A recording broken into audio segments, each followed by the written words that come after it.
Hey guys, and welcome to another brand new video. In this video, we actually have some pretty scary stuff going on over here, where it seems like Sony or the PlayStation 5 might be in a little bit more of a deeper trouble than we're all expecting. Now, we actually had some pretty big gaming news that came out over here in regards to one of the biggest gaming companies called Tencent, and well, it's pretty much affecting almost everything when it comes to the PlayStation itself. So we're going to talk about this, talk about the drama, talk about the ongoing worries that a lot of folks are having, and as well just kind of give you guys a little bit of a deep dive into the drama talk, because who doesn't like some drama on the weekend? And as well, speaking of the weekend, I hope you guys are all having a fantastic, lovely day. Make sure you guys are subscribed with the notifications on if you guys are all new. We got that Twitter and Twitch room down below if you guys want to follow. We actually might be going and dyeing my hair randomly. I might be bleaching on up, so if you guys see me looking like a weirdo, don't mind me, because we also have the Target Amazon links too, and let's dive into the video. So, as you guys may or may not know, we've had some pretty cool tech that just came out. Now, the PlayStation VR2 is kind of a little bit of a hot topic, and a lot of folks are kind of curious if it's good, if it's worth the money, if it's not worth the money, and everything in between.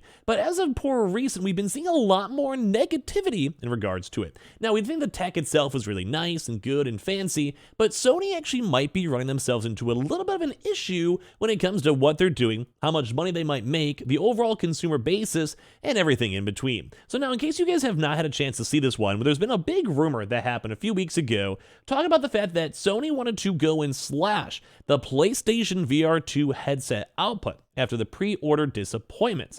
And this has kind of been like a big topic that was floating around a lot. It kind of ties into what's going on now, where like I've seen this $550 price tag, which is a very expensive price tag. If you look at the price, it's literally more expensive than the PlayStation itself, like the PlayStation 5. But as well, there's also a lot of people that are kind of on the mediocre side when it comes to what's available, what's not available, what people want to go buy, what people want to spend money into, the economy, the recessions, people maybe losing jobs, or inflation peeping on in. And it's kind of made that a lot of this like excess spending is maybe just not as big as most people really wanted.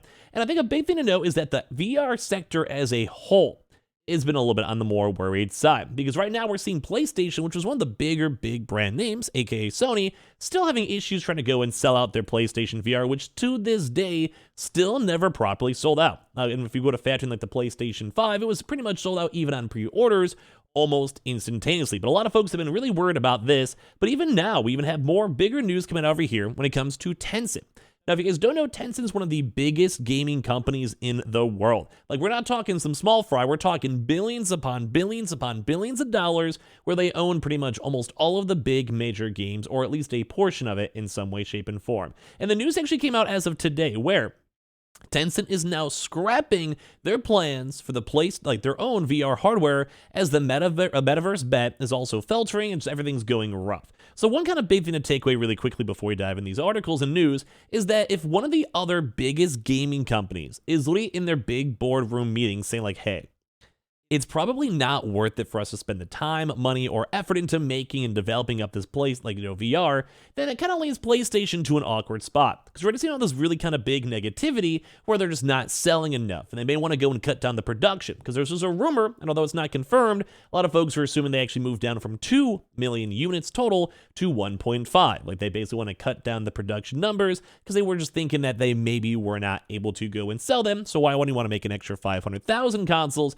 that no one may potentially go and buy? Like, I think it's a pretty good, valid point. And this is why it's kind of scary, because we're seeing, but first of all, the pre-orders kind of doing mediocre, but as well with Tencent, where they're literally going and abandoning these plans to venture into virtual reality hardware. And as a sobering economic outlook prompts the Chinese tech giant to cut cost and headcount at its metaverse unit, 3 sources familiar with the matter said. The world's largest video game publisher had ambitious plans to build both virtual reality software and hardware at an extended reality XR unit until it launched in June last year, for which it hired nearly 300 people. Now, that's a big thing to know.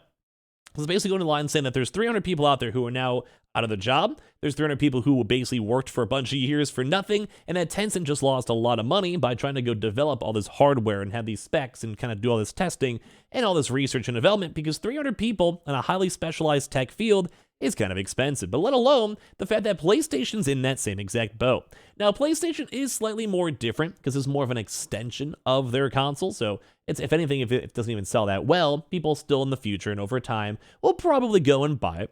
there'll probably be brand new games that come out and everything in between. Like, we'll probably be seeing some cool stuff as time goes out. And also some folks that might be really into VR, so maybe if they have like a Vive or an Oculus, they actually might go and switch to the PlayStation VR if they're in that niche, so just to go and buy and check out the games, because, well, they may just like the VR tech. It might be a little bit nicher, but it does make a lot of sense and people really want it.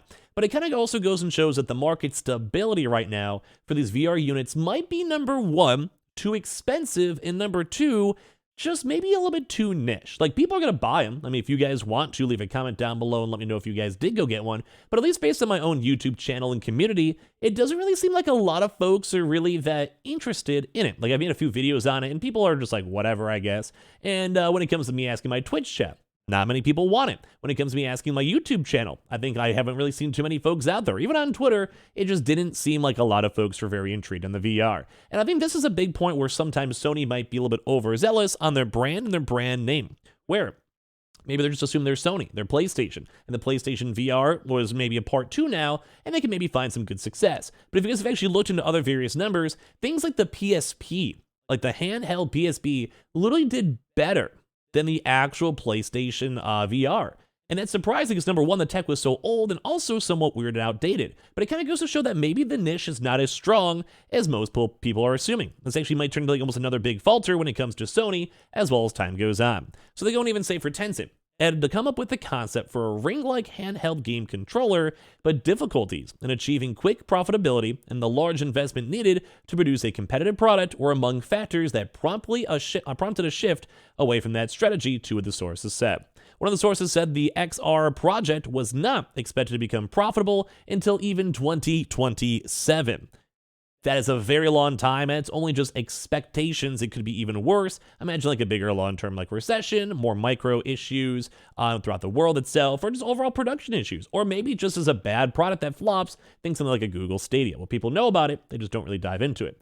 Also, the market itself is already pretty well intense too, with all these other things such as the Vibe, the Index, the actual PlayStation VR itself, and everything in between.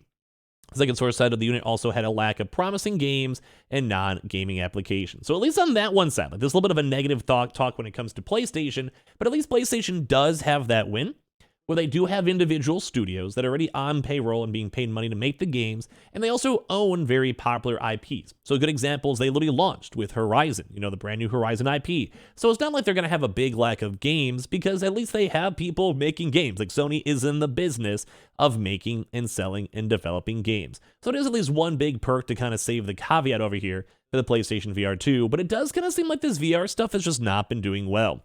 Like I said, I've been seeing a lot of folks kind of being very skeptical, and they're like, I'm not really want to buy one. Maybe I'll wait for it to go on sale. Maybe I'll wait for time to go on. And at the end of the day, I actually can maybe see the PlayStation VR2. Not for quite some time though, but I could see in the future maybe going on sale, or maybe them trying to go do like a work-in PlayStation and a PlayStation VR bundle for maybe like $900 in the future, just to have a chance to go and sell some product. So very intriguing to see, because they literally want to wait until 2027 to sell this stuff. So in the company's new strategy as a whole, it just basically did not go and fit in. And we also been seeing these other big gaming companies also chiming out and having these issues of just selling and making these products where they just aren't doing that well.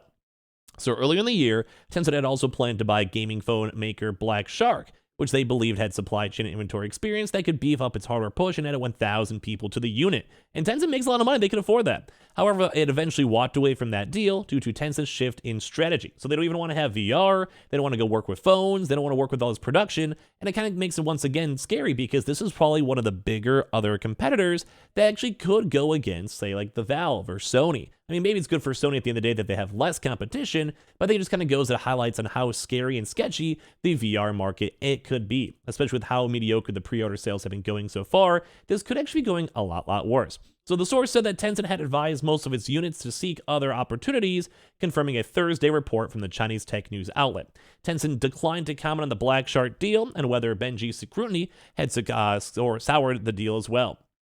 So on top of this one, so also they had a lot of big issues with the metaverse, whereas you guys know a lot of people in the VR side are going to metaverse type things. I'm not against the metaverse itself, just have to have a cool platform for it, but it does kind of seem that also with all that, like kind of somewhat waning interest in metaverse type style stuff and Meta itself, like Facebook itself, it does kind of seem like a lot of these things are going a little bit more on the mediocre side. And this is why I get worried too, because with Sony, a lot of people are saying like, yeah, it's impressive But even like all the proper news reports are like, but is it actually worth $550? And so far, most people do think it's dope and cool, but even I'm kind of skeptical and even want to spend $550 on it itself. So I want to hear your thoughts and comments down below. Did you ever go and decide to get your PlayStation VR2? Are you excited for it? Are you not? Or do you guys think there might be a bigger problem looming that we may not just go and see? So let's make sure you guys are subscribed with the notifications on. We have the Twitter and Twitch stream down below if you guys want to follow. And of course, the Target and Amazon links too down below.